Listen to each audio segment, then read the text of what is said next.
Parole du coin. Le coin de la bonne parole.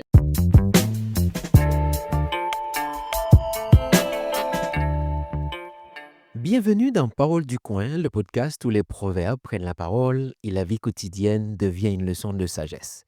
Ici, chaque épisode est une invitation à réfléchir, à ressentir, à observer le monde autrement à travers ces petites phrases populaires qui en disent très très long.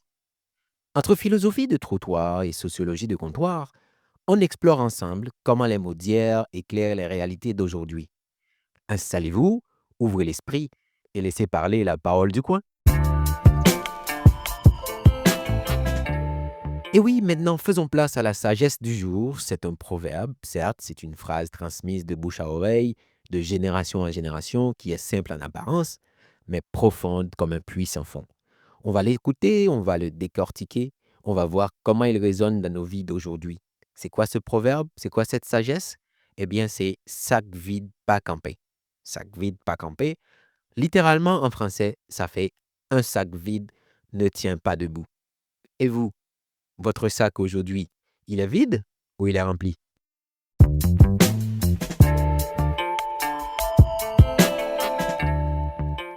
Imaginez une nuit étoilée dans un village des Caraïbes. Autour d'un feu de camp, une grand-mère haïtienne sourit et lance doucement. Sac vide, pas campé. En créole haïtien, cela signifie, comme on a dit déjà, un sac vide ne tient pas debout. Sur le moment, les enfants rient et comprennent qu'il est l'heure de manger après une longue journée. Mais ce proverbe évoque la nécessité de se remplir de nourriture, certes, mais aussi de savoir, de sagesse et de bon sens. Car sans contenu, sans fondement, impossible de tenir bon dans la vie. Bonne parole. Pour commencer, nous allons explorer déjà cette sagesse ancestrale, puis nous allons l'analyser à la lumière des théories modernes, en passant par quelques citations. Et enfin, on va voir comment on peut appliquer concrètement ces idées dans notre vie d'aujourd'hui. Êtes-vous prêts? Nos ancêtres, on peut dire qu'ils possédaient une sorte de sagesse intuitive forgée par l'expérience de la vie. Sac vide, pas campé.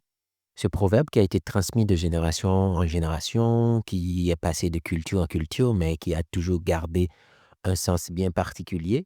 On a l'habitude de l'utiliser principalement pour inciter les gens à passer à table quand le repas est prêt. Mais aujourd'hui, nous allons regarder bien au-delà de cette dimension. Ce proverbe nous enseigne qu'un être vide ne peut pas tenir face aux épreuves. Autrement dit, sans substance intérieure, pas de stabilité. De la même manière qu'un corps sans nourriture s'écroule, une âme sans valeur, sans projet, sans but, vacille. Dans la culture africaine, on utilise aussi l'équivalent de ce proverbe qui dit « ventre affamé n'a point d'oreille », c'est-à-dire quand tu es ténaillé par la faim ou par un manque quelconque, impossible de raisonner ou de progresser. Voilà, on est bloqué. Chez les Acadiens qui partagent d'ailleurs ce patrimoine linguistique, on peut dire quand t'es valet, t'es paroi. Cela veut dire que pour atteindre un certain niveau, il faut bien faire la chose à la base. Si on veut interpréter, établir le lien entre sac vide, pas campé et le proverbe acadien quand t'es valet, t'es paroi, cela veut dire qu'il est difficile de s'intéresser à autre chose qu'à sa survie quand nos besoins de base ne sont pas satisfaits. Les besoins de base, on ne parle pas seulement de besoin de se vêtir, de besoin de se nourrir, mais aussi on a besoin de se former, besoin de se sentir appartenir à une communauté, besoin d'avoir un rêve, un projet, un but. Tout ça, ça compte. Pensez aux anciens qui, le soir, racontaient des histoires. Ils parlaient de semer avant de récolter, de nourrir l'esprit autant que le corps. Parole du coin. Le coin de la bonne parole. On va faire un petit arrêt dans les Antilles. Il y a un autre proverbe créole qui dit « Petit petit, oiseau fait nichli ». Littéralement, ça fait « petit à petit, l'oiseau fait son nid ». Dans ce cas, on peut voir qu'il faut du temps, qu'il faut de la patience et surtout de la consistance pour construire.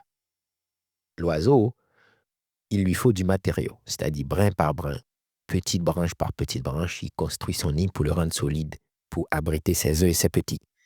De la même manière, nous devons remplir notre sac intérieur petit à petit. Qu'est-ce qu'on met dans notre sac? On met des expériences, on met des enseignements, on met de la patience, de la persévérance, des échecs et des réussites surtout, de la persévérance. Ce sont ces apports qui nous permettent de tenir bon, de tenir debout malgré les vents contraires de la vie. Si on revient à sac vide pas campé, on peut y voir 2 lectures. Pour résumer, la première est très concrète. On parle de corps physique. Il n'a pas la force de se relever si on n'entretient pas le corps. C'est pour ça qu'on nous encourage toujours, c'est pas qu'on nous encourage, même la science déjà nous exhorte à bien manger, bien prendre soin de notre corps, c'est-à-dire pour satisfaire les besoins fondamentaux. Ça, c'est la première lecture. La deuxième, la seconde plutôt, lecture est symbolique. On va au niveau de l'esprit. Un esprit qui est vide ne saura pas se tenir droit dans les moments difficiles, absolument pas. Tout comme quelqu'un sans éducation, sans principe ou sans espoir aura du mal à trouver l'équilibre dans la tempête. C'est ainsi que la sagesse ancestrale, avec une simple image de sac et de contenu, nous donne une leçon universelle, laquelle prend soin de te nourrir de tout ce qui te rend plus fort, sinon tu ne pourras pas tenir debout dans la vie. Quand on parle de te nourrir, on a bien dit, il ne faut pas seulement nourrir le corps, il faut aussi nourrir l'esprit. Ce proverbe, sac vide, pas campé, un sac vide ne tient pas debout, pourrait sembler sortir d'un autre temps, mais sa vérité s'applique pleinement à notre ère moderne. Aujourd'hui, la notion de sac vide prend de multiples formes. Avoir le sac vide, ce n'est pas seulement avoir l'estomac creux, cela peut être manquer de sommeil, manquer de connaissances, manquer de buts, manquer de relations enrichissantes. Un individu épuisé ou démotivé éprouve autant de difficultés à tenir debout dans sa journée qu'un affamé à tenir sur ses jambes. C'est évident, hein? La science moderne confirme d'ailleurs l'intuition de nos ancêtres. Sans apport d'énergie, notre cerveau fonctionne au ralenti, notre volonté s'affaiblit. Impossible de se concentrer en classe si l'on a sauté le petit déjeuner. Et bien sûr, je sais, vous allez me dire que vous êtes un génie, vous y arrivez plein de fois. D'accord, c'est vrai, hein, mais quand on regarde sur la moyenne, vous êtes une exception. Parole du coin. Et c'est très difficile d'être créatif quand on est tenaillé, quand on est taraudé par le burn-out. Ce qui arrive très très vite, vous êtes complètement vidé de votre énergie. Considérons le sac comme une métaphore de l'esprit et du corps. Dans notre monde contemporain, il est facile de laisser ce sac se vider ou de le remplir de matière insuffisante, disons de matière insignifiante même. Par exemple, combien d'heures perdons-nous à défiler les écrans sans but? Ces divertissements passifs sont comme du remplissage d'air. Sur le moment, on se sent répus d'informations futiles, mais ce n'est que du vide en termes de sens et de valeur sur le long terme. Comme le disait un ami haïtien en riant, tu peux remplir un sac de vent, il aura l'air plein, mais il ne tiendra pas bien longtemps debout, hein. Autrement dit, remplir sa vie de choses superficielles ne nous rend pas plus solides. Au contraire, ça nous rend vulnérables. La psychologie moderne insiste aussi sur l'importance de combler nos besoins intérieurs. Prenons un exemple d'Abraham Maslow, qui a proposé la pyramide des besoins. À la base, il a placé les besoins physiologiques, comme manger, dormir, qui doivent être satisfaits. Sinon, rien d'autre ne pourra compter puisque, la machine n'est pas bien alimentée, il n'y a pas de carburant. C'est exact, hein? Ventre affamé n'a point d'oreille. Au-dessus, il a placé les besoins de sécurité, d'amour, d'estime et d'accomplissement. On a là une échelle. C'est-à-dire, si on néglige ces besoins, on crée un vide. Par exemple, quelqu'un qui vit sans sentiment d'appartenance ou sans estime de soi, c'est un peu comme un sac percé. On a beau essayer de le remplir, mais tout finit par retomber. Le développement personnel moderne nous encourage donc à remplir chaque niveau de ce sac de besoins. Il faut prendre soin de sa santé, tout comme de ses émotions, de son intellect, de son esprit. Là, le travail est très corsé. De notre côté, la métaphore du sac vide s'applique aussi à nos idées et projets. Une idée creuse sans contenu solide ne se concrétisera pas. Si vous avez un rêve, mais pas de plan, ni de compétences pour le réaliser, ce rêve risque de s'effondrer. On rejoint ici la pensée contemporaine qui dit « pour réussir, il faut du contenu et de la consistance ». Il ne suffit pas d'avoir une belle enveloppe, un sac. Il faut la remplir avec du travail, du savoir-faire, de la passion. Sinon, dès la première difficulté, le projet s'écroule, faute de substance. Vous avez plein d'exemples qui vous viennent en tête déjà, à partir de plein d'idées que vous avez décidé d'entamer, mais puisqu'il n'y avait pas eu la préparation nécessaire, s'il n'y avait pas assez de maturité dans la préparation, et ça n'a pas tenu. ça s'est coulé disons, au premier petit vent qui secoue la baraque. En somme, notre regard moderne confirme que quand on parle de bien-être physique, mental ou réalisation de soi, il faut nourrir l'intérieur. Nous ne pouvons donner aux autres ou au monde que ce que nous avons cultivé en nous. Parole du coin. Le coin de la bonne parole. Si nous prenons par exemple Napoléon Hill, auteur du célèbre livre que vous connaissez bien sûr, Réfléchissez et devenez riche, il a formulé une phrase qui devient légendaire. Il a dit « Tout ce que l'esprit peut concevoir et croire, il peut l'accomplir ». Que nous dit-il par là? Quel est le lien avec Sagvit Pakampe? Il veut nous dire que nos rêves, nos objectifs, on va les atteindre à deux conditions.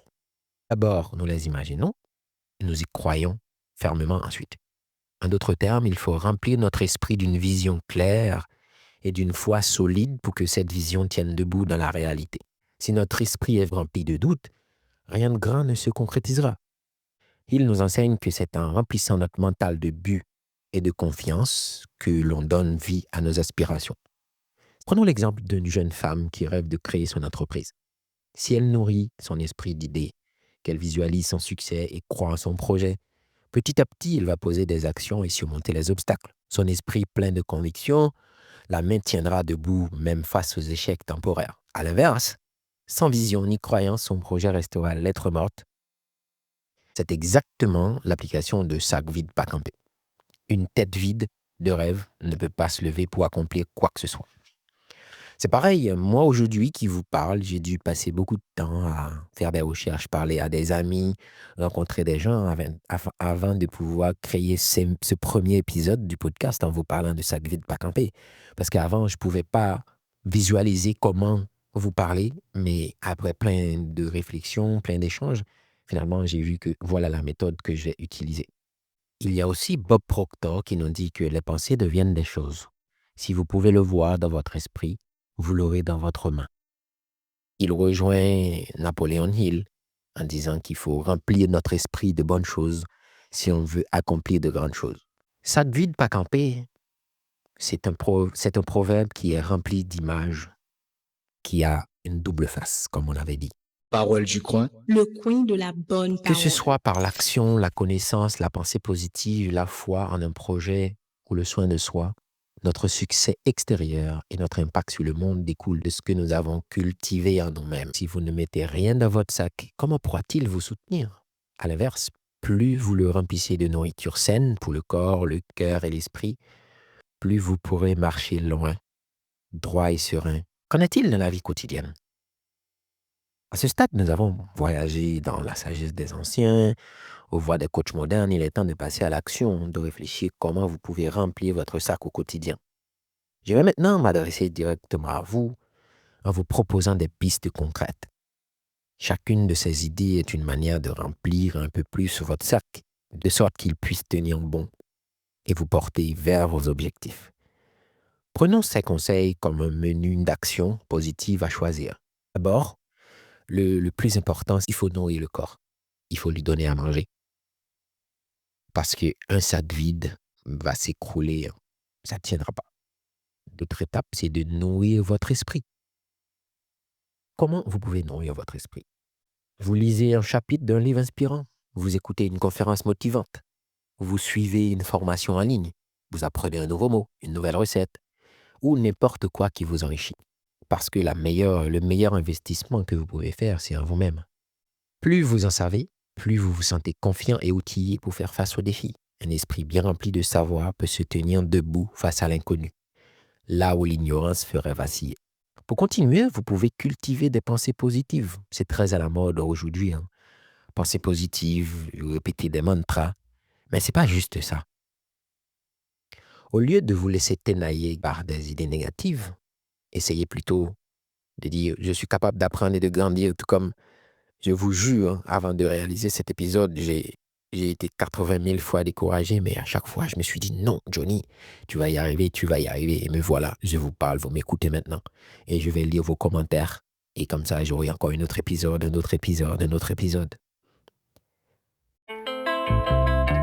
Quelque chose qui est très important aussi dans Le remplissage de ce sac, c'est l'entourage. Jim Rohn disait aussi que nous sommes la moyenne des 5 personnes que nous fréquentons le plus.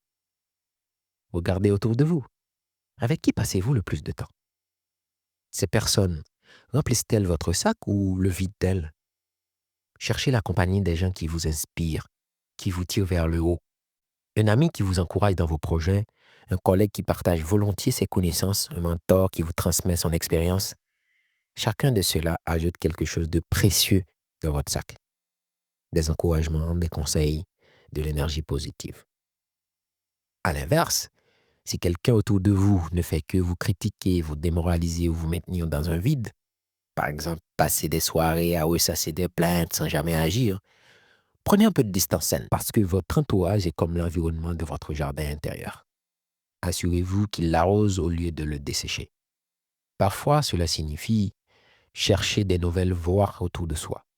Par exemple, rejoindre un club, un groupe de personnes qui poursuivent les mêmes buts ou même s'entourer virtuellement en écoutant des podcasts inspirants. Et oui, parole du coin. Ou des vidéos éducatives plutôt que des programmes qui n'apportent rien. Créez-vous une bulle d'influence positive pour que votre sac se remplisse naturellement de bonnes choses au contact des autres. Vous devez passer à l'action. Ne restez pas là à ressasser les pensées positives, mais passez à l'action. En agissant, vous transformez du potentiel en réel. Vous remplissez le vide avec de la réalité vécue. Cela vous donne confiance pour tenter l'action suivante. Songez-y, une idée non agie reste une idée creuse, mais une idée mise en œuvre, c'est du concret acquis. Alors, quelle petite action pourriez-vous faire aujourd'hui même pour remplir votre sac d'une nouvelle expérience? Dites-le moi en commentaire. Le coin de la bonne Prenez soin de parole. votre pourquoi. Ça, c'est le dernier point. Réfléchissez à vos motivations profondes, à ce qui donne du sens à vos efforts. Votre pourquoi est la substance la plus solide que vous pouvez mettre dans votre sac. Surtout pour les longs voyages de la vie.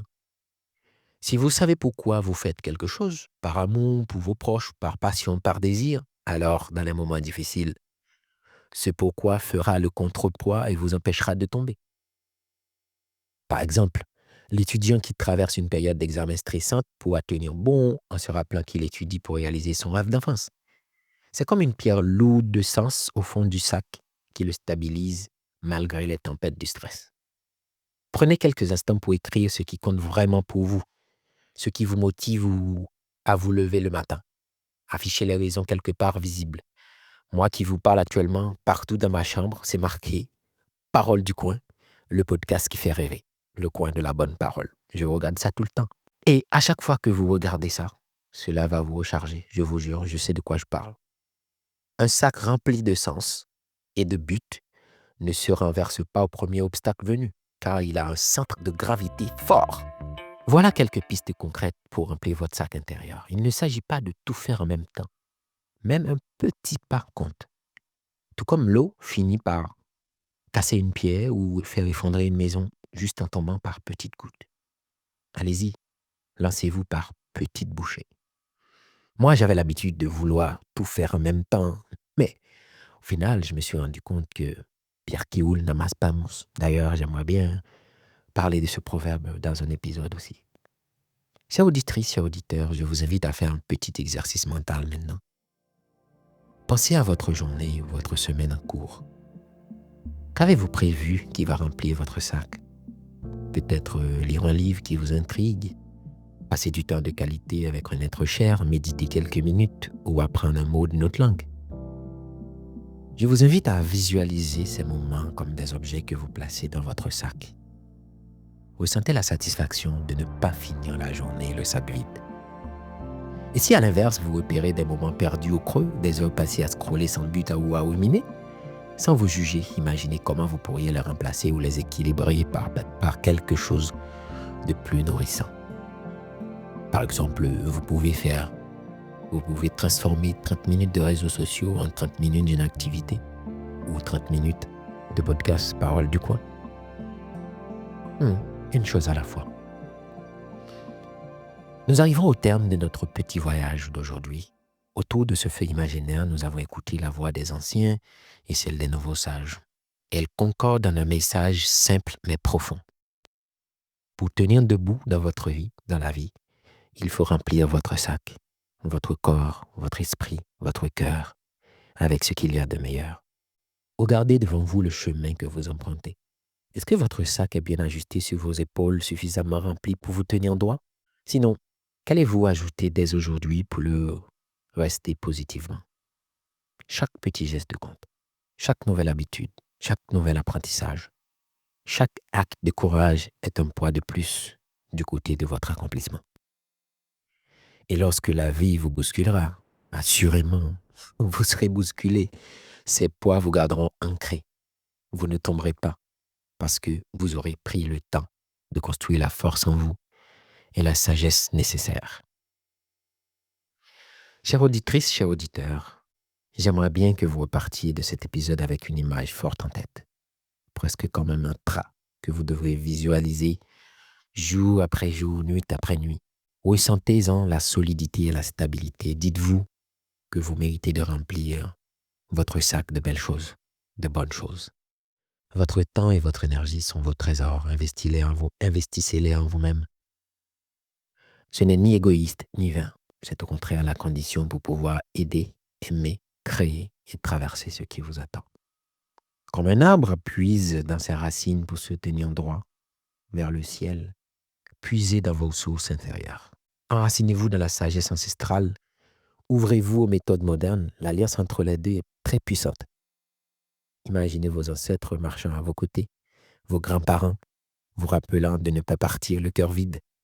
Imaginez vos mentors modernes marchant de l'autre côté, vous donnant des outils pour vous remplir. Vous avancez, sac sur le dos, plus déterminé que jamais.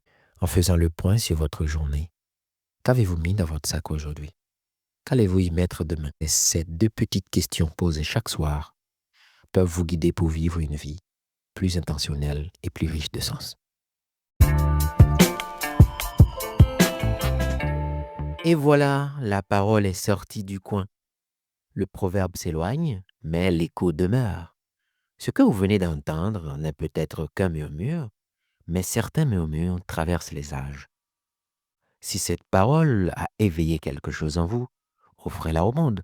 Partagez-la, commentez-la, faites-la circuler. Car chaque geste, aussi simple soit-il, est une façon d'honorer la sagesse qui nous dépasse. Merci d'avoir marché un bout de chemin avec Parole du coin. On se retrouve bientôt pour un autre épisode, là où les mots simples rencontrent la grande question, où les silences parlent et où les vérités anciennes trouvent encore leur voix. Bye bye! Parole du coin. Le coin de la bonne parole.